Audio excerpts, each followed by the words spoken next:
esta mañana dice: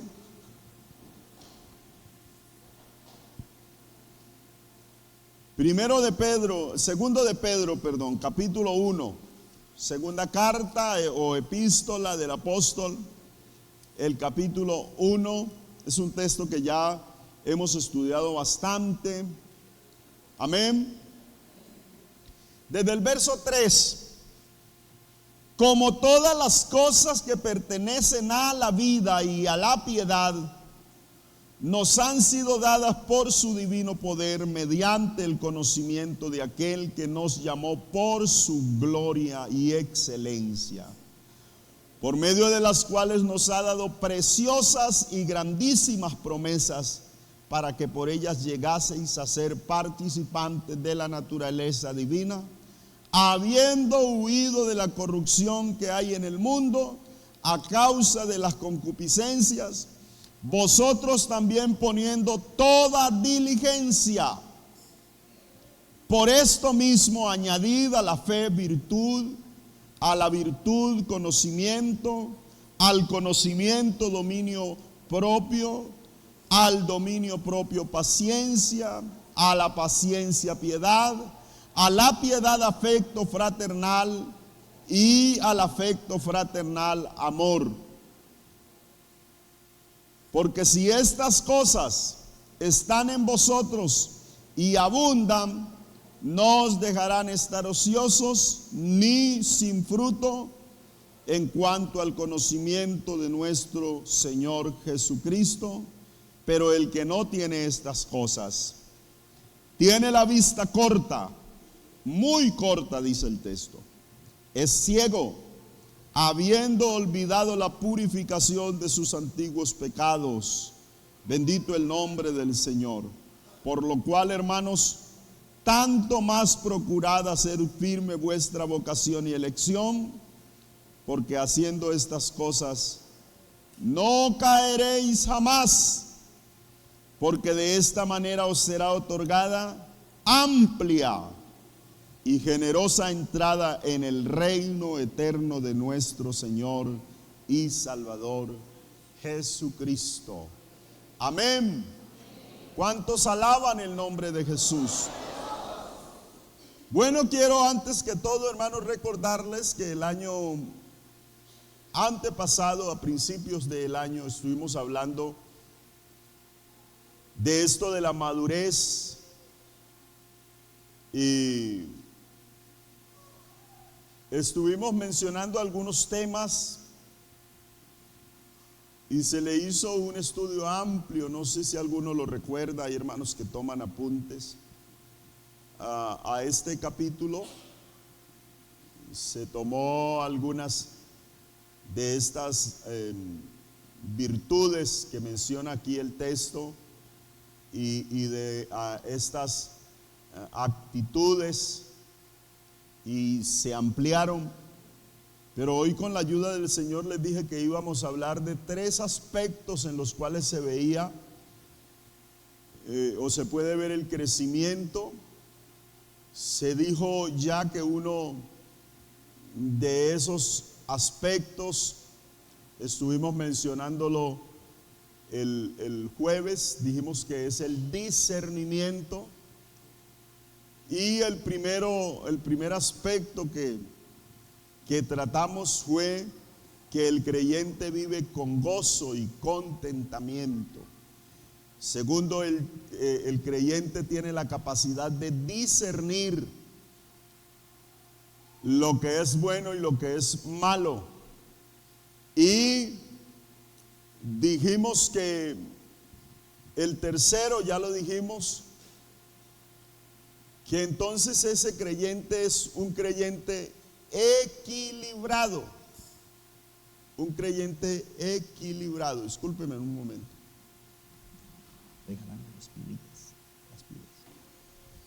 Entonces, hermanos, es de vital importancia que nosotros tomemos en cuenta. Vuelvo y les soy reiterativo en ello. El creyente maduro se conoce por cómo actúa, por cómo enfrenta las situaciones de la vida diaria. Es decir, la Biblia dice que cada día trae su propio afán, y en ese día a día es que se conoce la madurez de un creyente. Además que el creyente madura de día en día. Entonces, como estamos hablando del crecimiento, el crecimiento espiritual, le es necesario al creyente tener o ser muy equilibrado en cómo actúa. Porque el ser cristiano no se muestra en el templo. En el templo es muy fácil ser cristiano. O si no, mírenos aquí.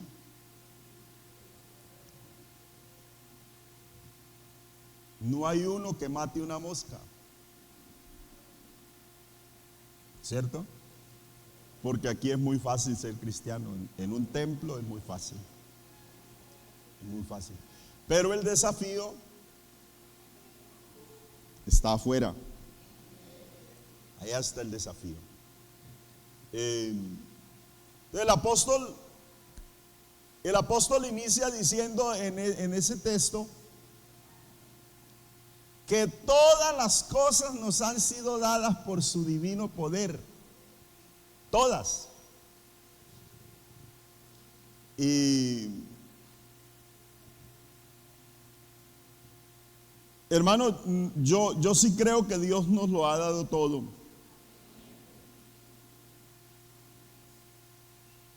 Todas esas cosas que pertenecen a la vida y a la piedad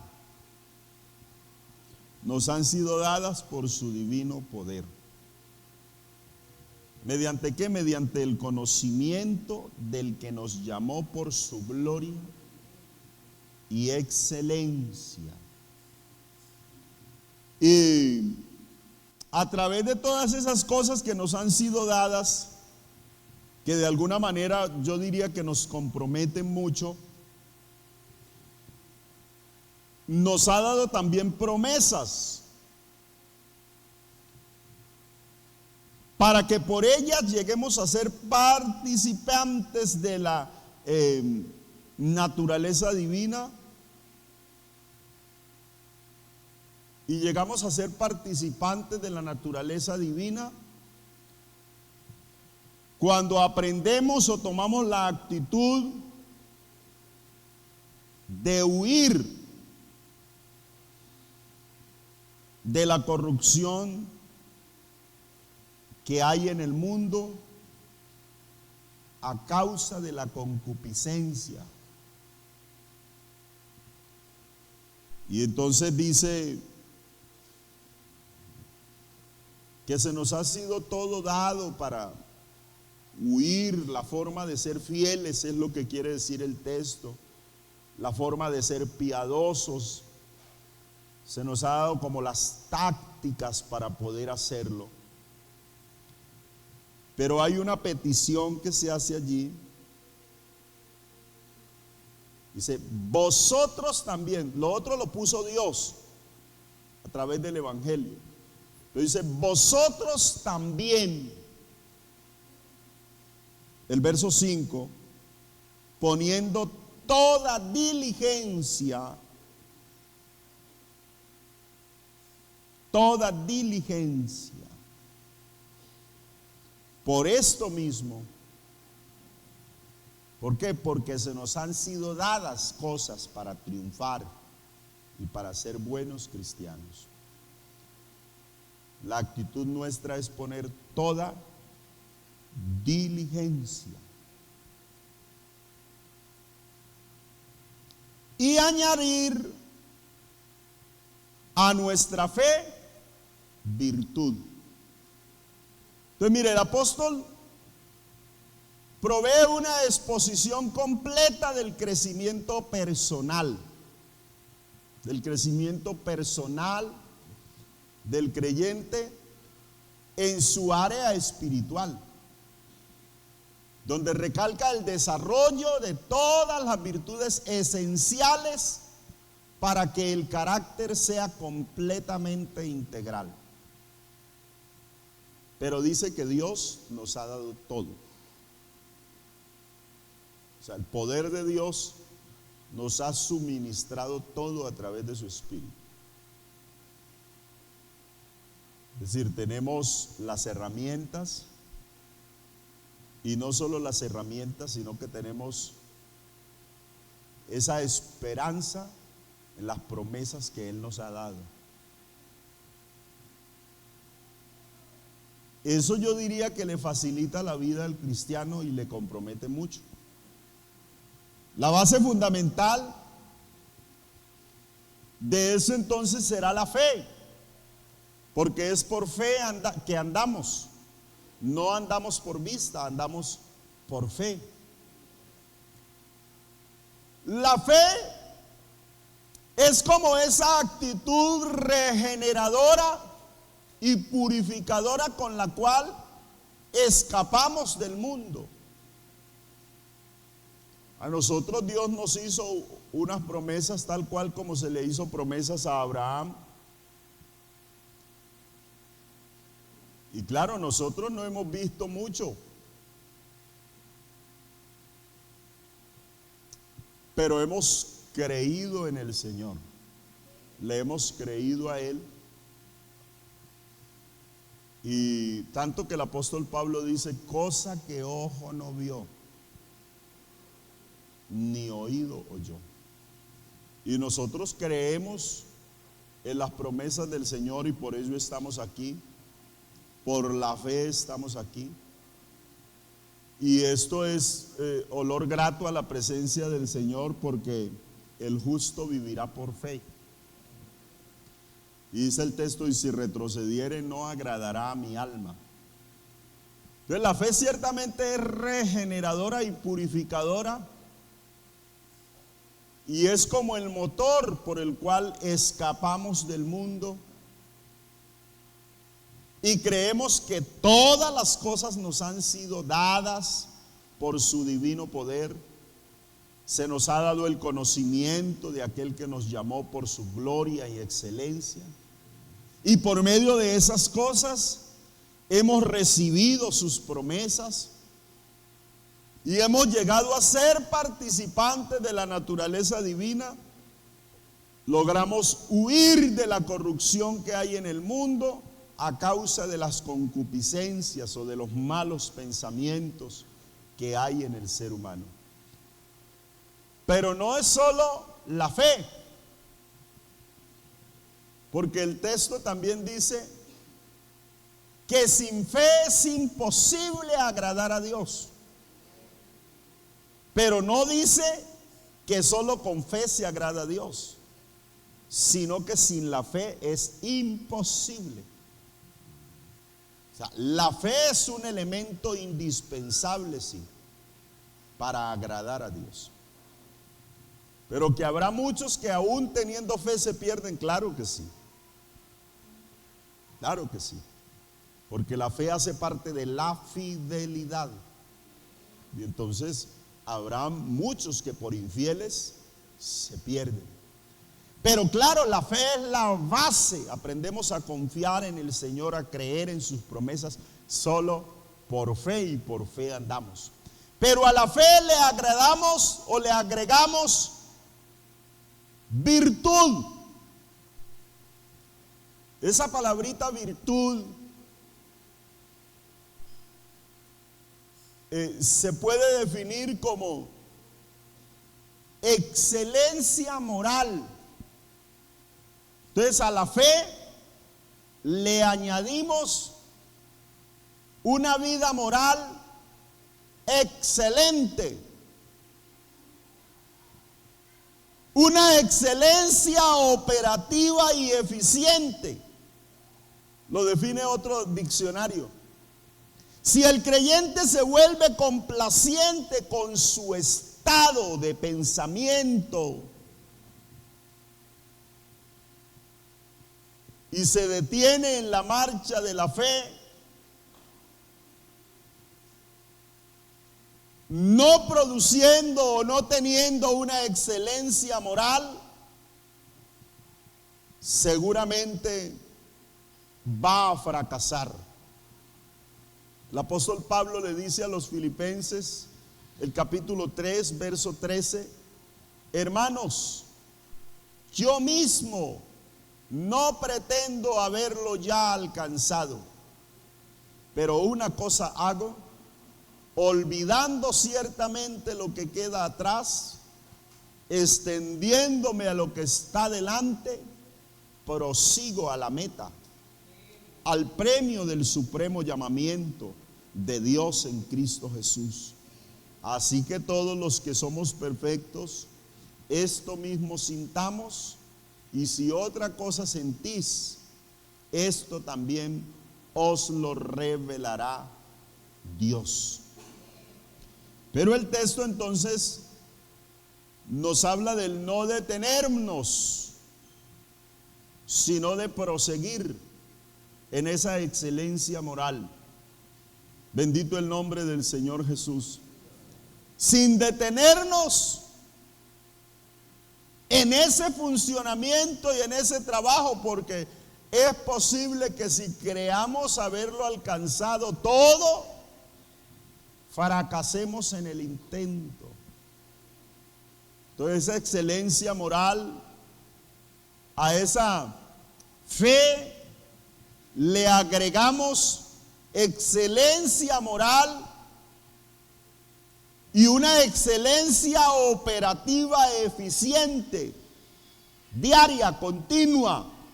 A eso se refiere la virtud.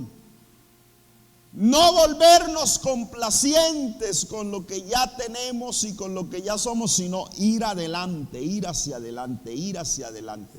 No pretender haberlo alcanzado todo, que en ocasiones ese es uno de los baches grandes que tenemos, porque creemos que ya cogimos el cielo y queremos amarrar el cielo aquí y no soltárselo a nadie. Y bueno, pues gracias a Dios por la seguridad que Dios te regala de ser salvo.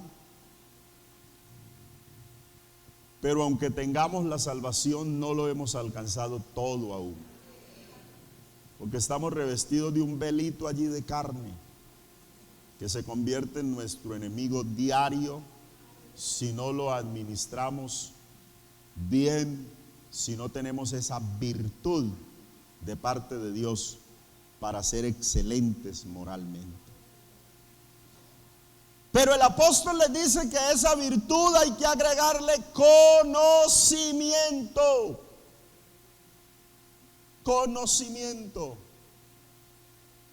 El apóstol Pablo le dice a los hermanos de Colosas, por lo cual también nosotros, capítulo 1, verso 9, desde el día que lo oímos, no cesamos de orar por vosotros y de pedir que seáis llenos de su voluntad, de su conocimiento, en toda sabiduría e inteligencia espiritual. El creyente debe llenarse de conocimiento y de inteligencia del cielo. Esa es una dinámica diaria. Pero el apóstol también les habla y les dice que no es solo con ese conocimiento, esa fe y esa virtud, sino que a ese conocimiento se le agrega otra partecita que nosotros conocemos muy bien, y es el dominio propio. El ser dueños de sí mismos. El tener la capacidad de controlar los impulsos, de controlar su vida. El texto dice que no nos ha dado Dios espíritu de cobardía, sino de poder, de amor y de dominio propio. Bendito el nombre del Señor Jesús. Y el apóstol Pablo Le dice a los creyentes de Corinto, este texto a mí me llama mucho la atención, por eso lo ubico mucho en los sermones. Primera a los Corintios capítulo 9, verso 26, me parece a mí que enseña mucho. Así que yo de esta manera corro, no como a la aventura. Puede haber para quienes el evangelio y el correr la vida cristiana sea una aventura. Pero nosotros tenemos un punto fijo al cual llegar.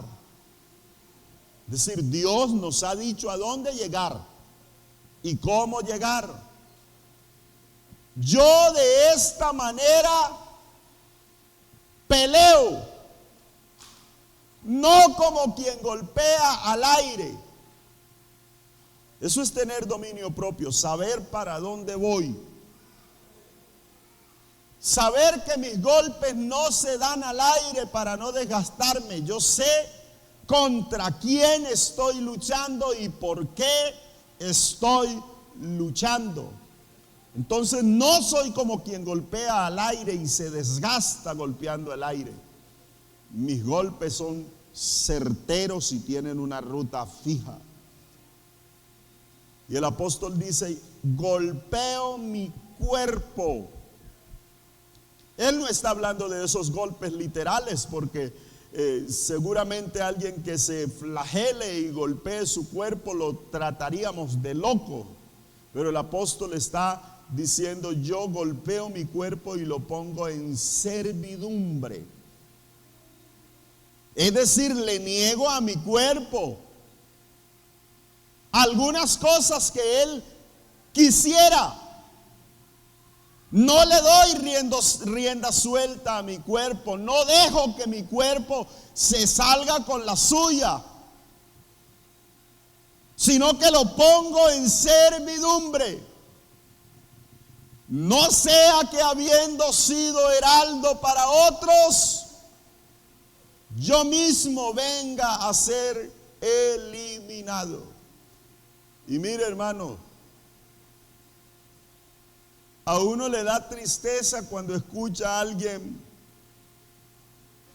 perdido en el mundo de pecado y diciendo, yo cuando estuve en el evangelio, fulanito de tal predica, yo fui el que lo evangelicé.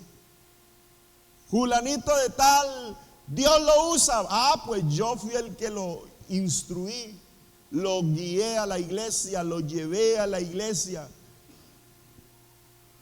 Y bueno, ¿y qué le quedó de haber llevado a alguien a la iglesia? Entonces fue una persona que no tuvo dominio propio, que se dejó llevar por las cosas del mundo, por sus emociones, y perdió lo que había alcanzado. No tenía una ruta fija y golpeaba al aire. Porque cuando yo doy paso a paso firme en el Señor, las cosas son distintas. Hay una canción que dice, todas las cosas obran para bien de los que aman al Señor. Y voy caminando y sé que todas las cosas obran para bien. Y voy controlando mis emociones, mis deseos. Dios me ayuda a controlarlos. Voy de victoria en victoria. Y aunque parezca que la crisis me va a ganar, yo sé que mi Redentor vive. Y voy de triunfo en triunfo, de triunfo en triunfo. Sí, estoy golpeado y me toca golpear y me toca luchar, pero el creyente dice, no es en vano. Yo sé por qué estoy golpeando y sé por qué estoy luchando y sé hacia dónde voy. Bendito el nombre del Señor. Bendito el nombre del Señor. Entonces necesitamos ese dominio propio. Pero no es solamente con ese dominio propio, sino que a ese dominio propio, dice el apóstol, hay que agregarle paciencia. Hay que agregarle paciencia. El creyente paciente no es una persona perezosa, porque a algunos les parece que actuar lento es tener paciencia. Tener paciencia es saber esperar, y eso es tener paciencia.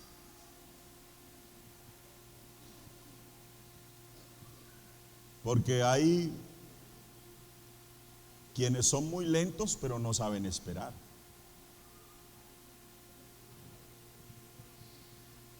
Así que eso de ser lento, eso más bien hace parte de un temperamento.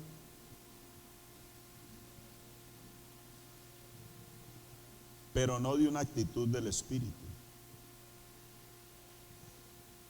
La carta a los Hebreos, el capítulo 6, el verso 10, dice: porque Dios no es injusto para olvidar vuestra obra y el trabajo de amor que habéis mostrado hacia su nombre, habiendo servido a los santos y sirviéndoles aún. Pero deseamos que cada uno de vosotros muestre la misma solicitud hasta el fin, para plena certeza de la esperanza. Mire que habla del ser solícitos, de seguir siendo solícitos para la plena certeza de la esperanza, a fin de que no os hagáis perezosos, sino imitadores de aquellos que por la fe y la paciencia heredan las promesas. Bendito el nombre del Señor. Y mire que hay personas que fueron muy lentas, pero no aguantaron en el evangelio. Porque la paciencia va muy ligada a la fe, a creerle a Dios y esperar. Porque el Dios nuestro responde, y responde en su tiempo. Y bueno, y a la paciencia hay que añadirle piedad. Esa palabra piedad tiene dos rutas. Entonces, la palabra piedad, uno pudiera explicársela como esa persona que siente pesar por alguien.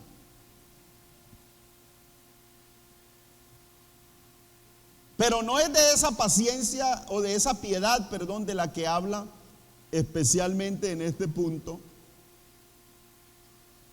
Porque más adelante muestra otra actitud que tiene que ver con ese trato hacia los demás. Dice que a la paciencia hay que añadir piedad. El apóstol Pablo, hablándole a Timoteo, la primera carta del capítulo 6, el verso 6 dice: pero gran ganancia hay en la piedad acompañada de contentamiento. La piedad es lo que inspira por el amor de Dios a esa tierna devoción hacia las cosas santas. Eso es piedad, del cual se menciona allí. Piedad es sentir de alguna manera conmiseración o pesar por alguien, les mencioné, pero en el texto, el cual estamos leyendo, no se refiere a esa de sentir conmiseración. Hay otro texto que sí se refiere a eso, y es por ejemplo el Salmo 51, el verso 1, donde el salmista apela al Dios piadoso. Ten piedad de mí, oh Dios, conforme a tu misericordia, conforme a la multitud de tus piedades, borra mis rebeliones. Pero en este texto que estamos mirando, el Nuevo Testamento usa una palabra, la palabra eusebeia o eusebeía, que se traduce como piedad. Y en ese eusebeía, entonces más bien denota o incluye temor a Dios, obediencia a sus mandamientos, y lo enfoca entonces ya hacia una vida religiosa y hace el énfasis en la vida práctica y en la vida diaria. Entonces, la palabra piedad aquí nos habla de una persona temerosa de Dios, que obedece a los mandamientos de Dios. Entonces, a la paciencia hay que agregarle temor de Dios, obediencia a sus promesas o a sus mandamientos diariamente. Entonces, le sigue diciendo el apóstol Pablo a Timoteo, la primera carta del capítulo 6, el verso 3: si alguno enseña otra cosa y no se conforma a las sanas palabras de nuestro Señor Jesucristo y a la doctrina que es conforme a la piedad, le dice, nada sabe y delira en cuanto a cuestiones de estas cuestiones espirituales. O sea que la piedad es la doctrina puesta en acción. La piedad es lo que yo llevo de la palabra a mi vida práctica. Una persona de vida religiosa sincera es una persona piadosa. Entonces, añadida la paciencia, una vida religiosa sincera. Se nos habla de Simeón, que es muy inspirador mencionar a Simeón de Lucas capítulo 2, el verso 25, dice: he aquí había en Jerusalén un hombre llamado Simeón. Este hombre justo y piadoso esperaba la consolación de Israel. Y el Espíritu Santo estaba sobre él, y le había sido revelado por el Espíritu que no vería muerte antes que viese al ungido del Señor. Y movido por el Espíritu vino al templo, y cuando los padres del niño Jesús lo trajeron al templo para hacer por él conforme al rito de la ley, él tomó en sus brazos al niño y bendijo a Dios diciendo: ahora, Señor, despide a tu siervo en paz conforme a tu palabra, porque han visto mis ojos tu salvación, la cual has preparado en presencia de todos los pueblos, luz para revelación a los gentiles y gloria de tu pueblo Israel. Pero habla de que este hombre era piadoso y lleno del Espíritu Santo. Por eso Dios le permitió tanto. ¿Quiere que Dios le muestre mucho? Viva una vida piadosa. Añádale a esa paciencia una vida piadosa. Bendito el nombre del Señor Jesús. Bendito el nombre del Señor Jesús. El día de Pentecostés se recalca el verso 5 de ese capítulo 2 de los Hechos: moraban en Jerusalén judíos piadosos de todas las naciones bajo el cielo. Es decir, que eran personas fieles, eran personas con una vida intachable, con una vida especial. Bueno, y cuando un creyente añade todas esas cosas y a esa piedad, a esa buena vida delante de Dios, le agrega también ser bondadoso, que esa bondad o ese ser bondadoso es la cualidad de compasión, de ser compasivo o de ser piadoso,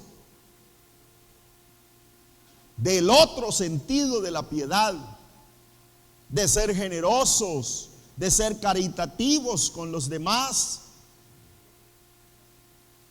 de esa característica de tratos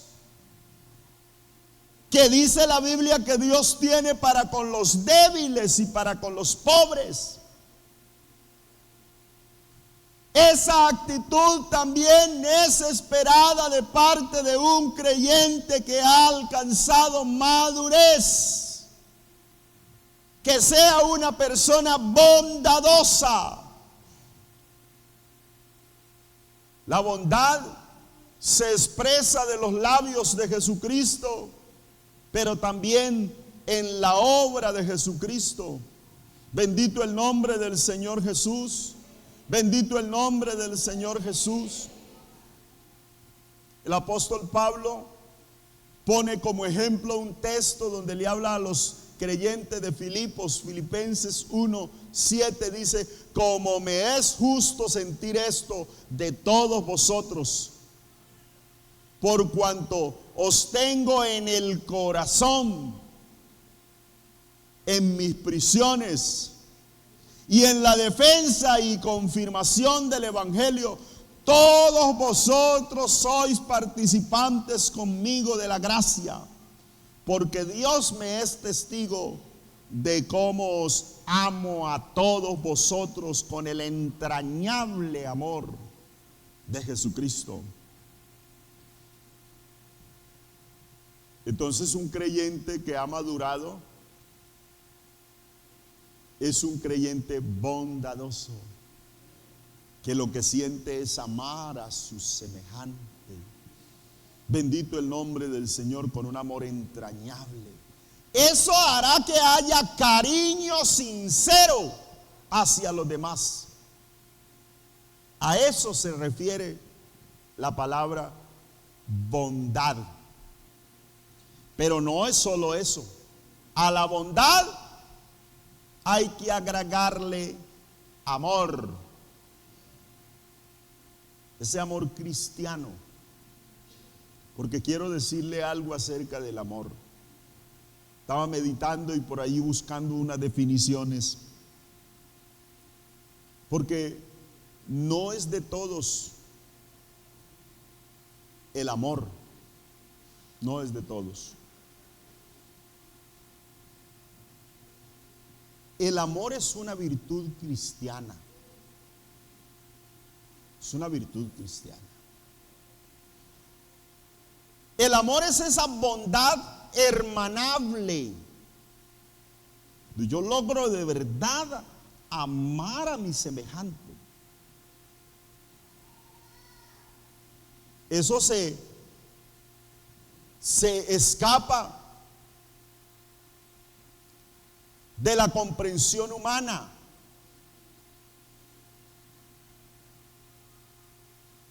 Porque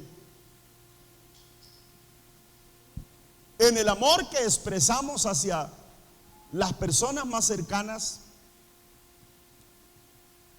uno pudiera decir: tengo razones para el amor, pero tengo también razones para el desamor. Se me trató mal, entonces el amor se me fue. Me trató bien y me enamoré. Pero de el amor hermanable, de ese amor hacia una persona con la cual no tengo compromiso alguno, eso solo lo da Dios. Bendito el nombre del Señor. Y tarde o o temprano el cariño natural por la gente cesará, especialmente cuando somos y estamos en el ojo de la crítica. Entonces resulta que usted era, como dice mundanalmente, pana con alguien. Y hasta podía pintarle corazoncitos. Pero resulta que usted escuchó algo o sintió que esa persona le hizo algo y se le escapó. Porque ese es el amor humano. Ese es el amor humano. Pero hermanos, con el amor cristiano logramos trascender las dimensiones naturales, yendo más allá del gozo, de la congenialidad con las personas que están a nuestro alrededor. Es decir, así no congeniemos, aprendemos a sentir un afecto hacia las demás personas. ¿Quién me lo sembró? Dios le siembra eso al ser humano. Bendito el nombre del Señor. Ciertamente el amor no es algo natural en el hombre. No es algo natural. Por eso Jesús habló tanto de hacer bien aún a los que nos hacen mal. Y dice, amad a vuestros enemigos. Y si tuviere hambre, dale de comer, y si tuviere sed, dale de beber. Porque eso no es natural en el ser humano.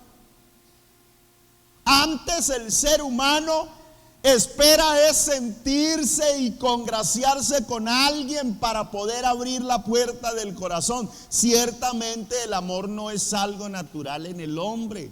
Por naturaleza todos somos o llegamos a ser egoístas, a pensar egoístamente, a ser envidiosos, a no ser bondadosos, a ser malhumorados, a tener resabios y a tener de todo. Pero no somos tan dados al amor. Pero en esto, cuando hablamos de ese amor hermanable que da Dios, ese amor cristiano, la naturaleza del corazón no sabe nada del verdadero amor. Pero la carta a los Corintios dice, el amor de Cristo nos obliga, pensando esto, que uno murió por todos, luego todos morimos. Bendito el nombre del Señor Jesús. Pensando en que el amor de Cristo ha sido derramado en nuestros corazones a través del Espíritu Santo que nos fue dado. Ese amor también se nos fue dado para amar a nuestros semejantes. Cuando un creyente logró madurar, logró crecer espiritualmente, es ese creyente que siente amor hacia su semejante por la unión que tiene con Cristo, no porque le hayan hecho bien. De hecho, hermanos, no estamos en este mundo para que nos hagan bien, porque el ser humano nos va a odiar por lo que representamos en su gran mayoría. Pero la naturaleza del amor de Cristo en nuestra vida, el amor que el Espíritu Santo siembra en la vida de un cristiano, es un corazón renovado, un corazón convencido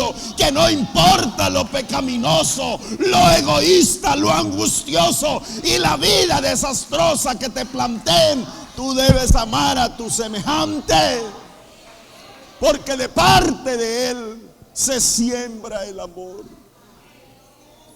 Solo una vida renovada por el Espíritu Santo y un corazón convencido puede tener esa actitud de parte del Señor. Entonces a eso, a esa bondad, se le acuña allí el amor de Cristo que ha sido derramado en nuestros corazones por el Espíritu Santo. Bendito el nombre del Señor Jesús. Es la fuente segura del amor cristiano, hermano. Mire, yo siempre pienso y lo he manejado de esa forma desde muy pequeño. A uno lo puede dejar de amar todo mundo. Es posible que hasta papá y mamá dejen de amarlo. Se ha visto casos donde papá y mamá odian a su hijo, lo echan de la casa y no quieren ni siquiera verlo. Se ha visto casos donde los hijos odian a los padres. Se ha visto casos donde se dividen los hogares y los que antes se profesaron amor eterno y ya no lo hacen. Pero hay un amor que es eterno y es incomparable, porque aunque otros se olvidaran, Él no se olvida. Es mucho amor. Es mucho amor. Él nos ama de verdad, verdad. Por eso el apóstol Pablo le dice a los hermanos de Colosas capítulo 3 verso 12: vestíos pues como escogidos de Dios, santos y amados de entrañable misericordia, de benignidad, de bondad, de humildad, de mansedumbre, de paciencia, soportando los unos a los otros y perdonándoos unos a otros. Alguno tuviere queja contra otro, de la manera que Cristo os perdonó, así también hacedlo vosotros. Y sobre todas las cosas, vestíos de amor, que es el vínculo perfecto. Bendito el nombre del Señor. No hay otro vínculo más especial que el amor. Bendito el nombre del Señor. Por eso se habla de esa preeminencia del amor, porque el amor todo lo soporta, el amor lo cubre todo, el amor todo lo sufre y el amor nunca deja de ser. Esto nos habla del amor perfecto de Dios, ese amor que sí nos ama de verdad, nos cuida de verdad, nos transforma de verdad, ese amor que es el aspecto más importante de esta salvación, porque de tal manera amó Dios al mundo. ¡Aleluya! Que dio a su Hijo unigénito, para que todo aquel que en Él cree no se pierda, sino que tenga vida eterna. Un amor incomparable. Y el apóstol afirma que si estas cosas están en un creyente, cuando un creyente alcanzó estas cosas, bendito el nombre del Señor Jesús. ¿Cuáles cosas? ¿Cuáles cosas? Volvemos al texto. Si hay fe, si hay virtud, si hay conocimiento, si hay dominio propio, si hay paciencia, si hay piedad, si hay afecto fraternal, si hay amor, si estas cosas están en vosotros. Por eso yo le invito a reflexionar. Si estas cosas están en vosotros, pero no solamente están, sino que agrega y abundan. Y abundan. Dice, no os dejarán estar ociosos ni sin fruto en cuanto al conocimiento de nuestro Señor Jesucristo. Bendito el nombre del Señor.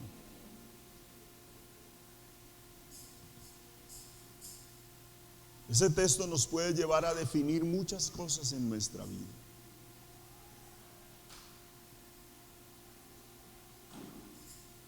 ¿Usted ha visto algún creyente que dé poco fruto?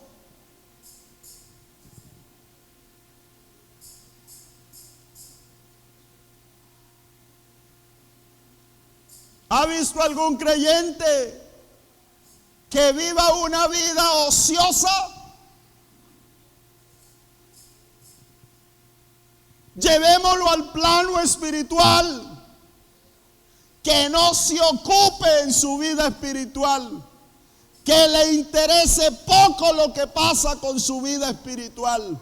Yo voy y vengo, soy cristiano, pero que pase lo que pase, al fin y al cabo estoy en la iglesia. Le interesa poco su vida espiritual y no le interesa dar mucho fruto, porque la salvación es individual, cada uno con lo suyo. ¿Ha visto a alguien así?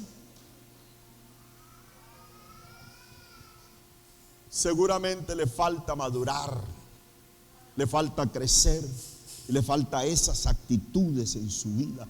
Por eso se convierte en una persona ociosa y se convierte en una persona sin fruto en cuanto al conocimiento de nuestro Señor Jesucristo. Pero dice, pero el que no tiene estas cosas, tiene la vista corta,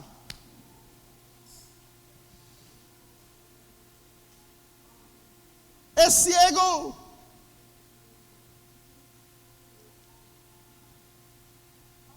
Y el texto dice, se ha olvidado de la purificación de sus antiguos pecados. Vulgarmente se dice que hay personas que no ven más allá de sus narices. Bueno, pues de una manera cristiana hay personas que no logran ver más allá de sus narices. Solo ven lo que pasa por aquí, por el frente. Entonces no tienen interés en la salvación, porque para poder alcanzar la salvación se debe tener una mirada que nos permita ver el más allá del creyente, porque vivimos por fe en las promesas de Dios. Mire, el creyente que tiene una visión espiritual clara no deja eso por nada del mundo, se detiene, por nada del mundo se deja caer. Él tiene sus ojos fijos en el blanco perfecto. Algo otros no podrán ver lo que hay al frente, pero él puede visualizar por la fe, tal cual como lo hizo Abraham. Él miró la ciudad por venir, cuyo arquitecto y constructor es Dios. Él sabía que ningún hombre podía construir aquella ciudad y vivía extasiado.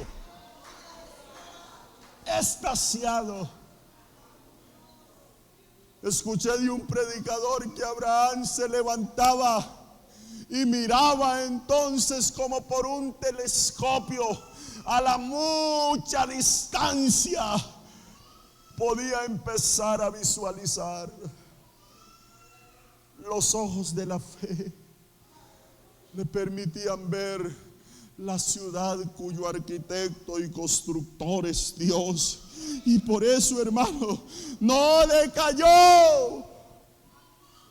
Él no decayó, él tuvo siempre su confianza en el Señor. Él salió riquísimo, pero vivía en tiendas. Podía construir ciudades, pero no las construyó. Vivió en tiendas, porque él sabía que no tenía un lugar permanente. Había algo al frente, el cual Dios le había prometido. Yo quiero pensar que hay aquí cristianos que tienen una vista todavía clara y que miran por la fe al futuro cristiano. No estamos aquí para ser permanentes aquí. Esperamos una ciudad cuyo arquitecto y constructor es Dios. Que se abran los ojos.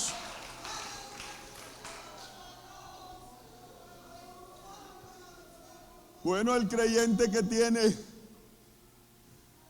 estas cosas no caerá jamás.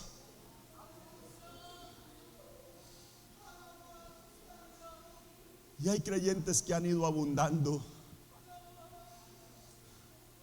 Y por eso usted los ve, hermanos. Dios guarde a los hermanos que tienen ese depósito de Dios. Y durante muchos años Dios se han dejado preservar por el Señor allí en la brecha, hermanos. Se han dejado preservar allí por el Señor como punta de lanza en la congregación. Esos que nos inspiran a seguir, esos que me inspiran a mirar, si Él puede, yo también puedo. Hay hermanos que han ido añadiendo a la fe virtud, a la virtud conocimiento, al conocimiento dominio propio, al dominio propio paciencia, a la paciencia bondad, y a la bondad amor, y van de triunfo en triunfo, de poder en poder, hasta ver a Dios en Sión. Y no resbalan.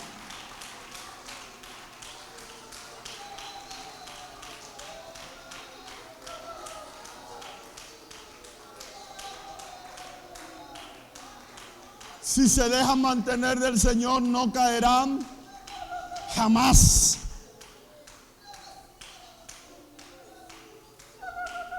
Termino con este verso 11, dice: porque de esta manera os será otorgada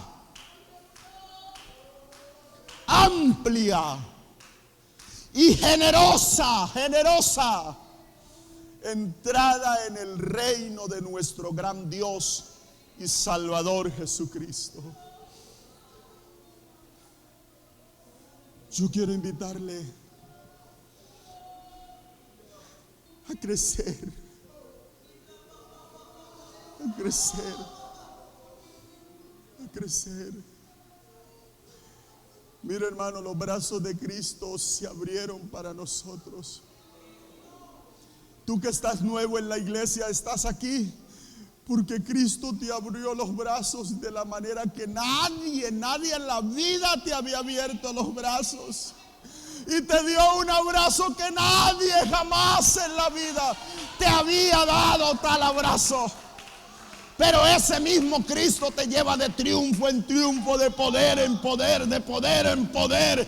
Te da la actitud, te facilita todas las cosas para que las disfrutes, para que vivas el evangelio, para que crezcas, para que permanezcas. Y te abrirá amplia y generosa entrada en el reino de nuestro Señor Jesucristo. Yo le voy a invitar a estar de pie. Y vamos a orar por nuestro crecimiento espiritual. Mire, hermano, solo usted y yo, a nosotros ninguna persona nos puede cuestionar. El que quiera cuestionarnos, que Dios permita que podamos mirarnos hacia adentro. Que no nos cuestionen porque estamos en una lucha igual. Estamos luchando. Pero yo quiero invitarle a poner toda diligencia, hermano. Volvámonos diligentes con esta salvación y con nuestra vida cristiana, con nuestro crecimiento espiritual. Hay que volvernos diligentes. Hermano, lo que esté allí al frente para hacer, hágalo. Hágalo. Vuélvase diligente en su vida de fe, en su vida cristiana. Añada a esa fe virtud, una obra extraordinaria. A la virtud añádale conocimiento, llénese de conocimiento. Al conocimiento añádale dominio propio. ¿Qué cuento de que me ganó la carne? ¿Qué cuento de que me ganaron mis impulsos? No, dominio propio. Sepa sus golpes hacia dónde van, sepa cómo lucha. Al dominio propio añádale paciencia.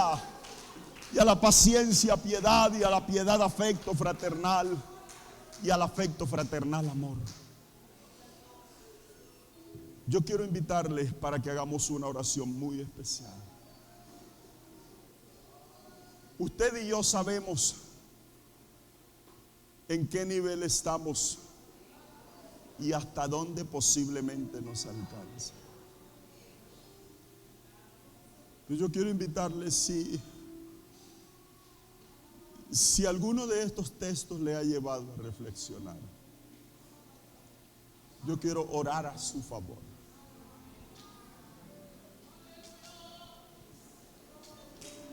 Porque a veces vivimos, no sé,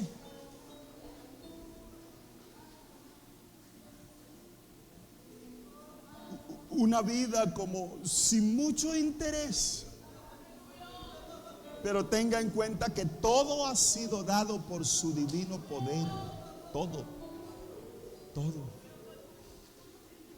Analice usted cuántas cosas Dios nos ha dado. Tenemos una fuente inagotable de riqueza espiritual en Dios. Así que no hay por qué dejar de crecer.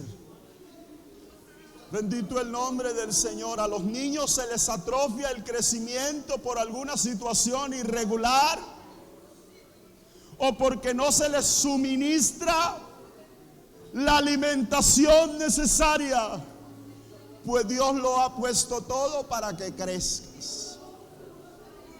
Vamos a hacer una oración muy especial pidiéndole al Señor que Él nos permita crecer. Y sea sincero con el Señor diciéndole: Señor, yo pienso que no he crecido en esta área. Por favor, ayúdame a crecer en ella. Yo siento que mi vida espiritual se ha estancado porque me falta un poco en esto.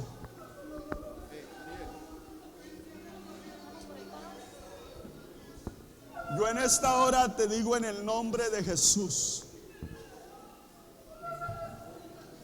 y te lo recuerdo en el nombre de Jesús, el que empezó en ti la buena obra, Él la perfeccionará.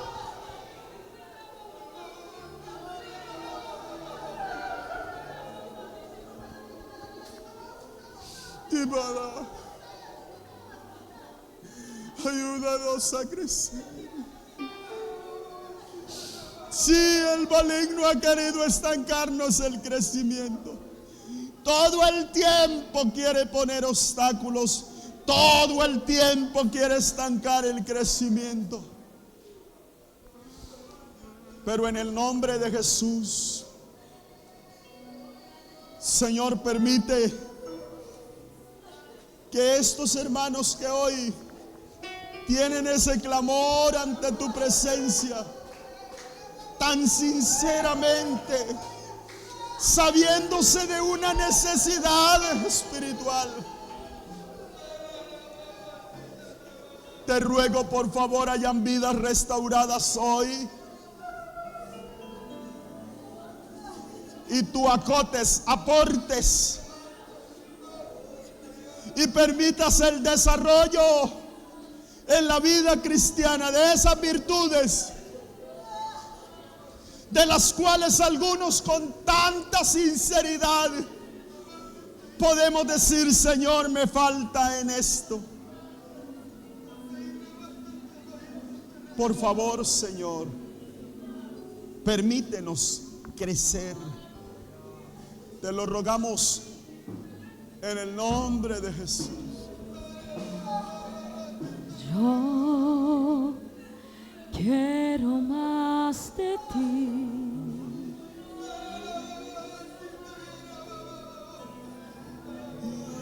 Y habitar en tu presencia. Menguar para que crezcas tú y cada día ser aleluya más como tú. Yo quiero más de ti. En el nombre de Jesús. Hay inmenso poder. Y habitar Hay en tu autoridad. presencia. En el Menguar nombre de para que crezcas tú. Hay inmenso Y cada día ser más como tú. Quebranta mi corazón, quebranta mi vida, entrego mi voluntad a ti. Todo lo que soy, Señor, todo cuanto tengo es tuyo. Yo quiero menguar para que crezcas tú. Yo quiero más de ti. Hay poder en el nombre de Jesús. Y habitar en tu presencia. Menguar para que crezcas tú. Cada día ser más como tú. Quebranta mi corazón, quebranta mi vida, te entrego mi voluntad a ti. Todo lo que soy, Señor, todo cuanto tengo es tuyo. Yo quiero menguar para que crezcas tú. Quebranta mi corazón, quebranta mi vida, te entrego mi voluntad a ti. Todo lo que soy, Señor, todo cuanto tengo es tuyo. Yo quiero menguar para que crezcas tú. Yo quiero menguar para que crezcas tú. Yo quiero menguar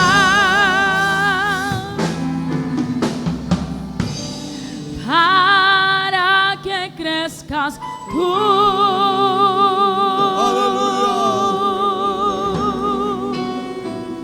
Aleluya. Yo doy gracias al Señor. Soberano Cristo, muchas gracias por tu presencia, Dios, por tu palabra en nuestros corazones, en el nombre santo de Jesús. Gracias por la suministración del Espíritu. Aleluya, aleluya.